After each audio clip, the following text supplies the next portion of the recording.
آپ کا موضوع ہوگا عظمتی صحابہ رضوان اللہ علیہم اجمعین، تو آپ کے سامنے تشریف لائیں گے جناب قاری خلیل الرحمن جاوید صاحب۔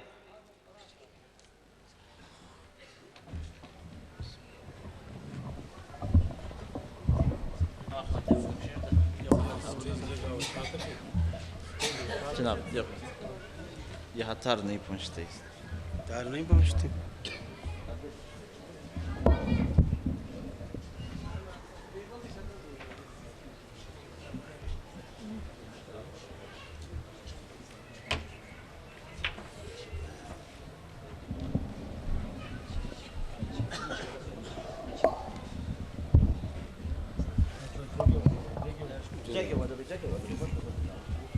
وزن بہت زیادہ ہے۔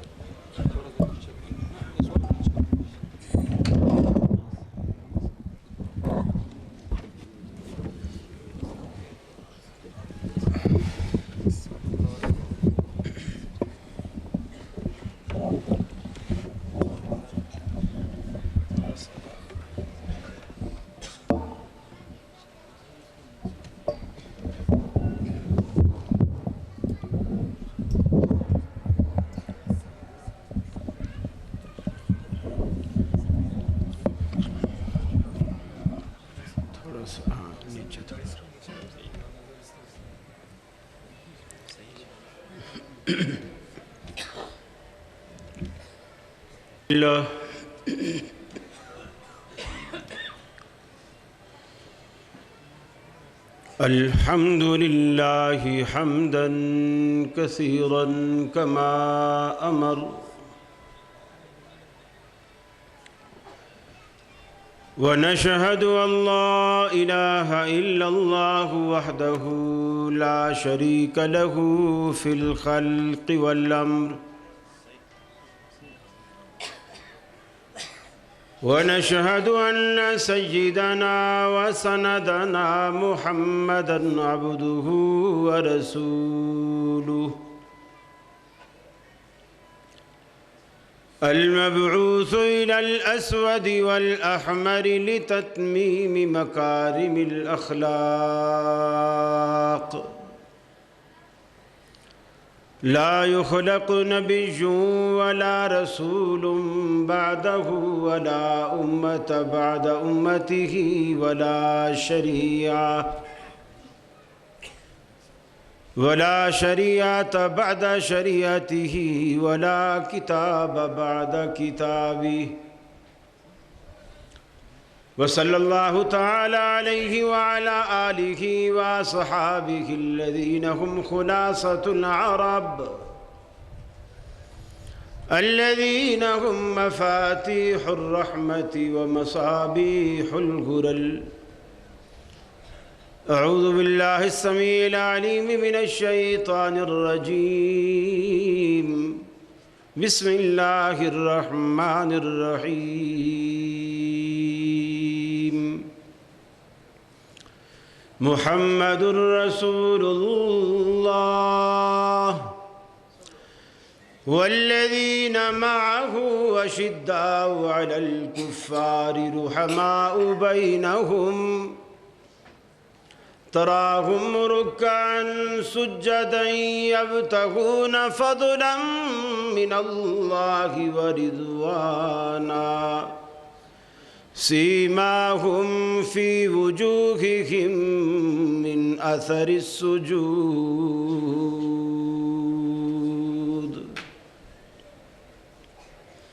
وقال الله تبارك وتعالى: أولئك الذين امتحن الله قلوبهم للتقوى، لهم مغفرة وأجر عظيم.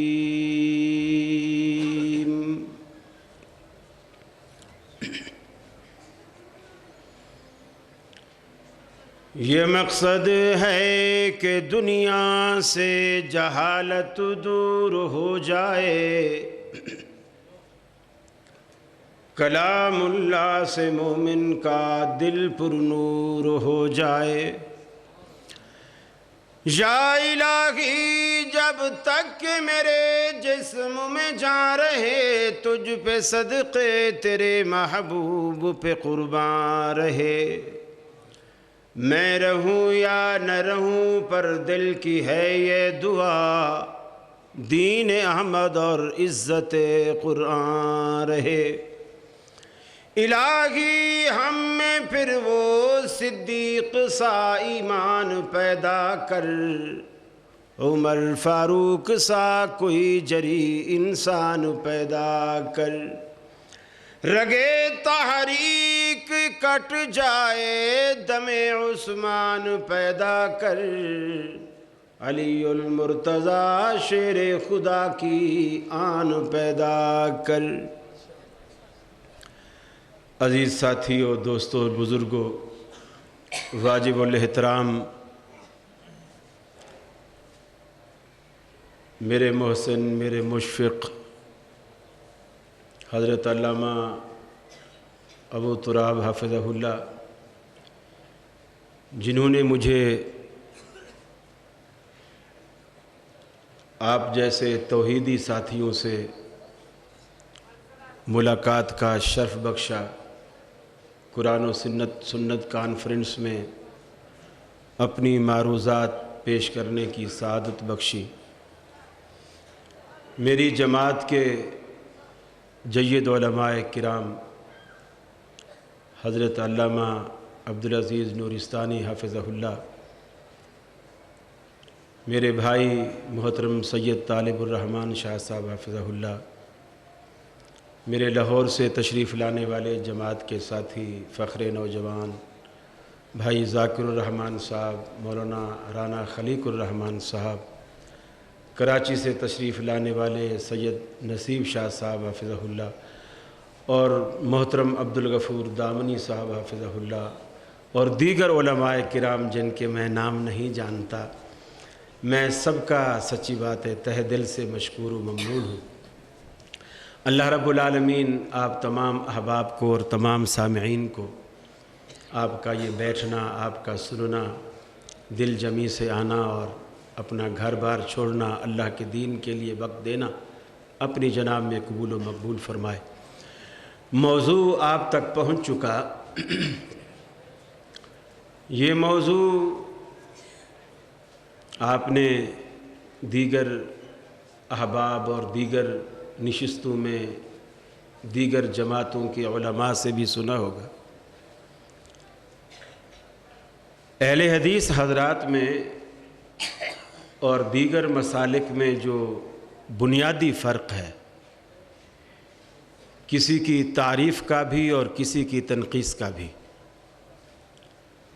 جو بنیادی فرق ہے وہ یہ ہے کہ ہماری تعریف بھی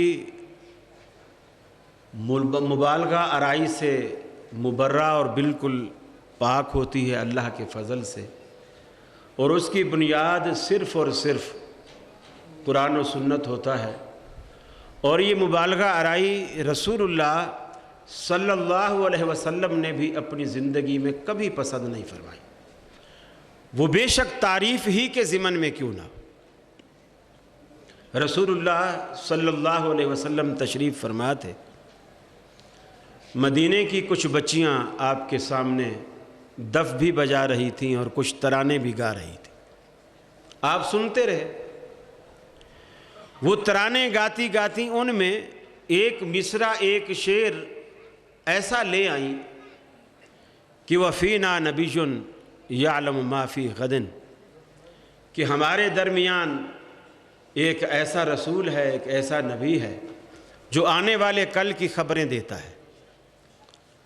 اب بچیوں نے یہ بات یقیناً تعریف میں کی ہے اور یقیناً محبت میں کی ہے۔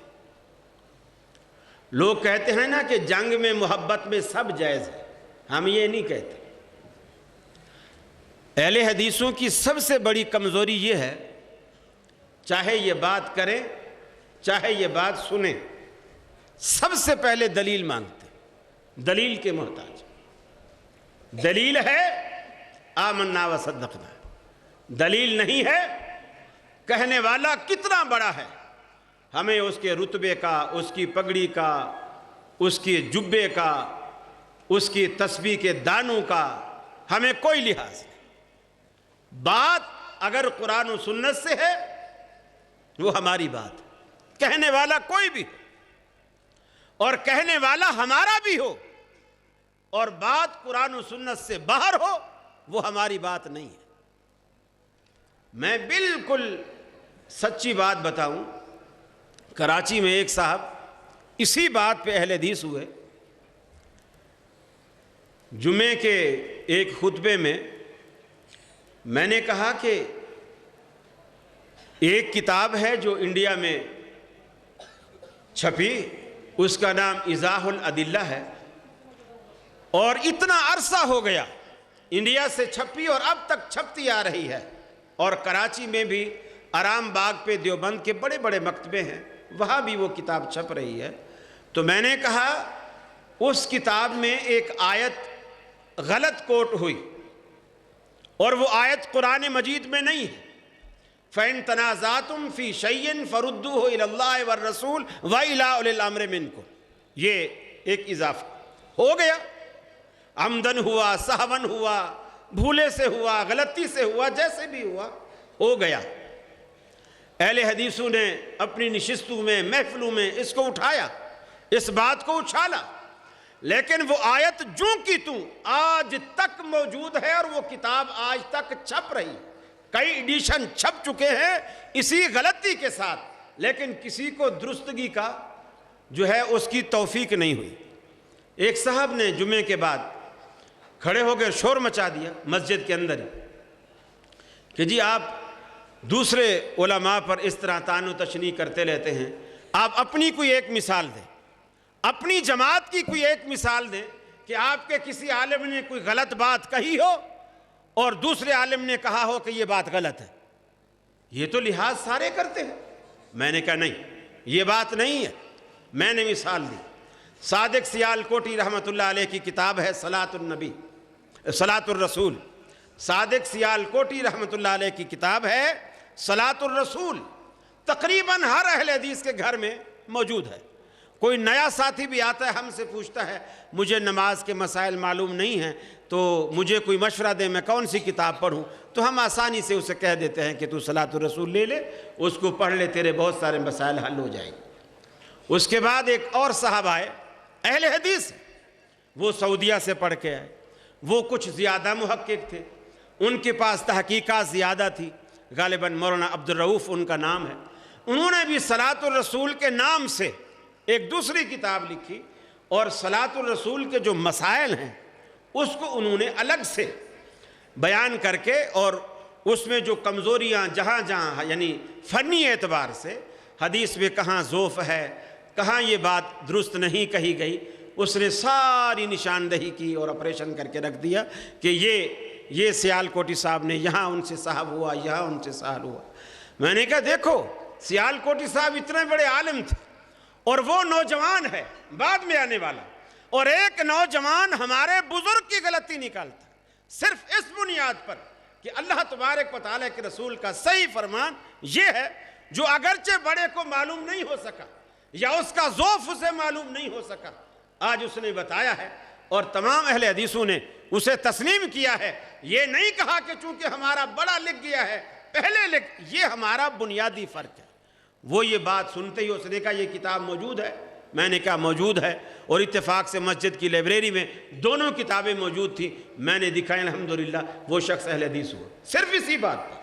تو یہ اللہ رب العالمین نے اہل حدیث کو اتنا بڑا یہ ایک امتیاز عطا کیا ہے جو کسی بھی مسلک اور کسی بھی جماعت کے پاس نہیں ہے۔ ہم محبت میں بھی جھوٹ بولنے کے قائل نہیں ہیں، محبت میں بھی جھوٹ بولنے کے ہم قائل نہیں ہیں، مبالغہ آرائی کے قائل نہیں ہیں۔ وہی، اور جن ہستیوں کی، جن لوگوں کی اچھی تعریفیں، جن تعریفوں سے قرآن مجید بھرا پڑا ہو، ان کی اچھی تعریفیں جب موجود ہوں تو ہمیں ان کی تعریف میں اپنی طرف سے یا لوگوں کے اقوال کا سہارا لینے کی کیا ضرورت ہے؟ رسول اللہ صلی اللہ علیہ وسلم نے صحابہ کرام سے متعلق ہمیں اتنا محتاط رہنے کا حکم فرمایا، اللہ اللہ فی صحابی، خبردار میرے صحابہ کرام کے بارے میں اللہ رب العالمین سے ڈرو، اللہ رب العالمین کا خوف دل میں رکھو، میرے صحابہ کے بارے میں کبھی بد زبانی نہ کرنا۔ لیکن آج ہم دیکھتے ہیں دنیا میں ایک چند آٹے میں نمک بھی نہیں ہے، چند لوگ ہیں جو انگلیوں پر گنے جانے والے ہیں، اور وہ صحابہ کرام کی شان میں اس طرح گستاخیاں کرتے ہیں، بدتمیزی کرتے ہیں، اور کھلے عام ان کی مجالس ہوتی ہیں، اور مجالس میں وہ ساری خرافات بکتے ہیں اور کہتے ہیں، سب کچھ کرتے ہیں۔ لیکن اللہ رب العالمین کے پیغمبر نے فرمایا من ابغضہم فببغضی ابغضہم ومن احبہم فبحبی احبہم، خبردار جن لوگوں نے ان سے بغض رکھا انہوں نے گویا مجھ سے بغض رکھا، اور جنہوں نے ان سے محبت رکھی انہوں نے گویا مجھ سے محبت رکھی۔ لہٰذا صحابہ کرام کی محبت رسول اللہ صلی اللہ علیہ وسلم کی محبت کی علامت، اس لیے کہ صحابہ کرام نے رسول اللہ صلی اللہ علیہ وسلم کے حلیے کو، آپ کے افعال کو، آپ کے اقوال کو، آپ کے اقوال کو اپنے کانوں سے سنا، آپ کے اعمال کو اپنی آنکھوں سے دیکھا، اور انہوں نے جو مناظر دیکھے وہ مناظر ہمارے سامنے صحابہ کرام نے بیان کیے۔ آج ہم دین رسول اللہ صلی اللہ علیہ وسلم کا لے رہے ہیں، لیکن بیچ میں پہلا واسطہ، پہلی کڑی صحابہ کرام کی ہے کہ صحابہ کرام نے اور اس دین کو اتنا محفوظ فرمایا، اتنا محفوظ فرمایا، اور اللہ تبارک و تعالیٰ نے ان کی زندگیاں محفوظ فرما دی، اور نہ صرف زندگیاں محفوظ فرمائیں بلکہ محدثین کے ذریعے اللہ نے ایسے اصول مرتب کرائے جن اصولوں کی روشنی میں آج کوئی صحابی ایسا نہیں جس پر کوئی مسلمان جرح کر سکے، کوئی صحابی ایسا نہیں، وہ بڑے سے بڑے صحابی سے لے کر چھوٹے سے چھوٹے صحابی تک کوئی صحابی ایسا نہیں، پہلے ایمان لانے والے سے لے کر آخر میں ایمان لانے والے تک کوئی صحابی ایسا نہیں جس پر کوئی محدث جرح کرتا ہو۔ جرح صحابہ کرام کے بعد شروع ہوتی ہے۔ صحابہ کرام سارے کے سارے وہ عدالت میں ہیں، وہ سارے کے سارے سچے ہیں، وہ سارے سچے ہیں، وہ کھرے ہیں، وہ ایماندار ہیں، وہ خاص کر عام زندگی میں تو دور درکنار رسول اللہ صلی اللہ علیہ وسلم کی ذات پر وہ جھوٹ بولیں، یہ مسلمان کبھی سوچ بھی نہیں سکتا۔ بلکہ حضرت عمر رضی اللہ تعالیٰ عنہ نے ایک موقع پر سختی کی۔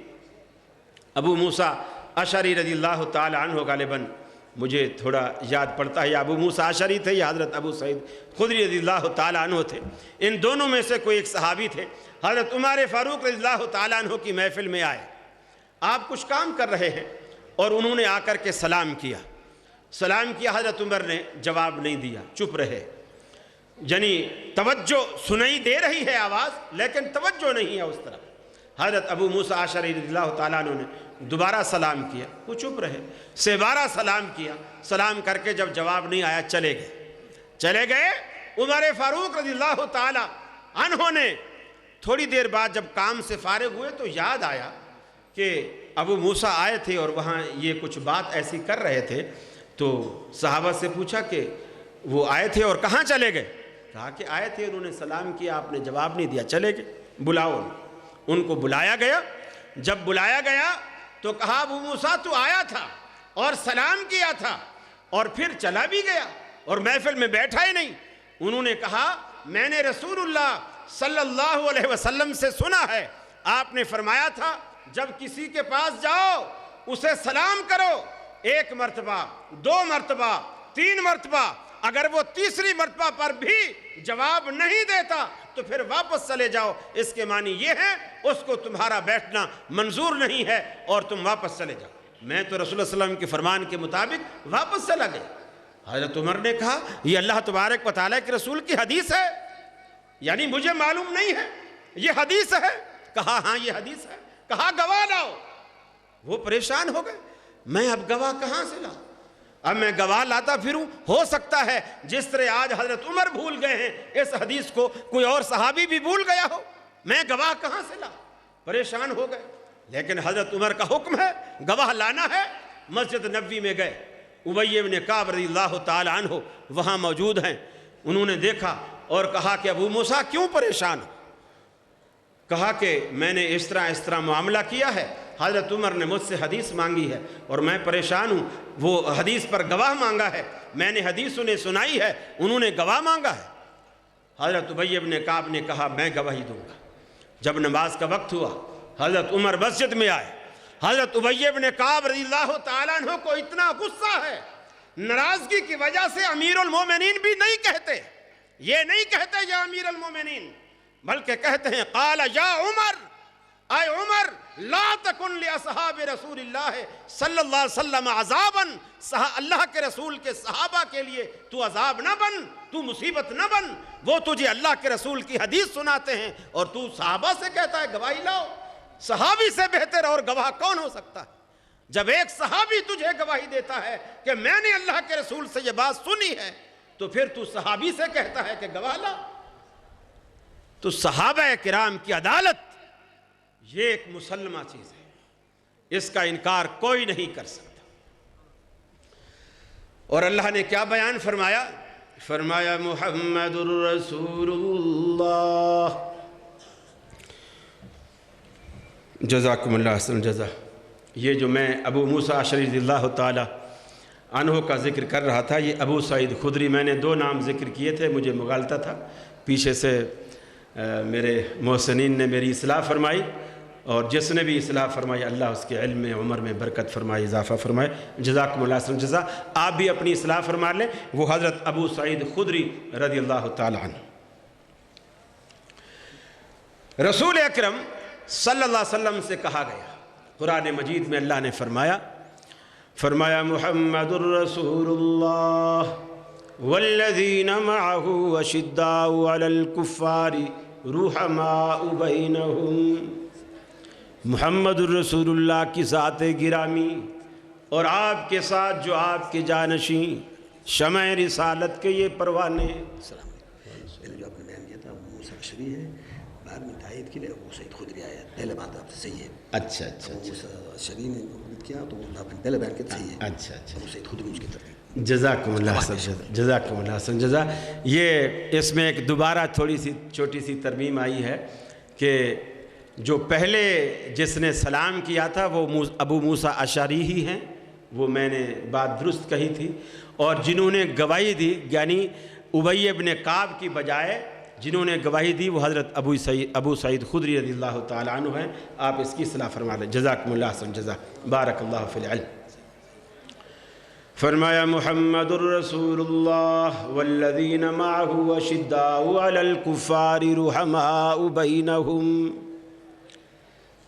محمد الرسول اللہ صلی اللہ علیہ وسلم کی ذات گرامی، آپ کے ساتھ ایمان لانے والے شمع رسالت کے یہ پروانے، ان کا ایک وصف یہ ہے اشداء علی الکفار رحماء بینہم، کفار کے لیے سیسا پلائی دیوار، کفار کے لیے چٹان بن جانے والے اور آپس میں انتہائی ریشم و کمخاب سے بھی نرم ہو جانے والے صحابہ کرام کی جماعت، اشداء علی الکفار رحماء بینہم، آپس میں انتہائی شیر و شکر ہو جانے والے۔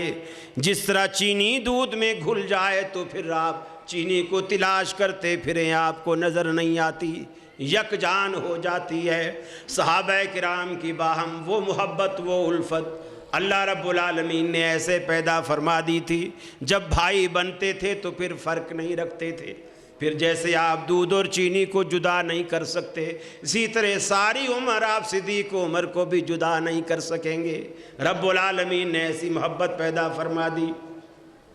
یبتغون فضلا من اللہ ورضوانا، فرمایا اللہ رب العالمین کی رضا، اللہ رب العالمین کا فضل تلاش کرنے والے۔ کوئی مارکیٹوں میں جاتا ہے، کوئی منڈیوں میں جاتا ہے، کوئی روکڑا تلاش کرتا ہے، کوئی پیسہ تلاش کرتا ہے، کوئی فلوس تیار کرتا ہے، کوئی ریال اور درہم و دینار تلاش کرتا ہے، لیکن صحابہ کرام مسجدوں میں آتے ہیں، میدان جہاد میں اترتے ہیں، مجالس میں آتے ہیں، ایک ہی چیز جہاں جاتے ہیں ایک ہی چیز تلاش کرتے ہیں، یبتغون فضلا من اللہ ورضوانا، اللہ رب العالمین کی رضا چاہتے ہیں، اللہ رب العالمین کا فضل تلاش کرتے ہیں، دوسری اور تیسری کوئی بات نہیں چاہتے، ہر وقت رب العالمین کا فضل ان کو مطلوب اور مقصود ہوتا ہے۔ آج دنیا میں بھی سجدے کرتا ہوں، آپ بھی سجدے کرتے ہیں، یہ معشومہ کے سجدے دنیا ان کی تعریفیں کرتی ہے، دنیا ان کی شہادتیں اور گواہیاں دیتی ہے۔ آپ سجدے کریں گے، مسجد کا مؤذن گواہی دے گا کہ میرے ساتھ نماز پڑھی تھی، امام گواہی دے گا میرے پیچھے نماز پڑھی تھی، شہر والے گواہی دیں گے ہم اکٹھے مسجد میں گئے تھے، میرے ساتھ اس نے نماز پڑھی تھی۔ لیکن قربان جائیے صحابہ کرام کے سجدوں پر، قربان جائیے صحابہ کرام کے سجدوں پر، اللہ رب العالمین عرش معلیٰ سے ان کے سجدوں کی گواہی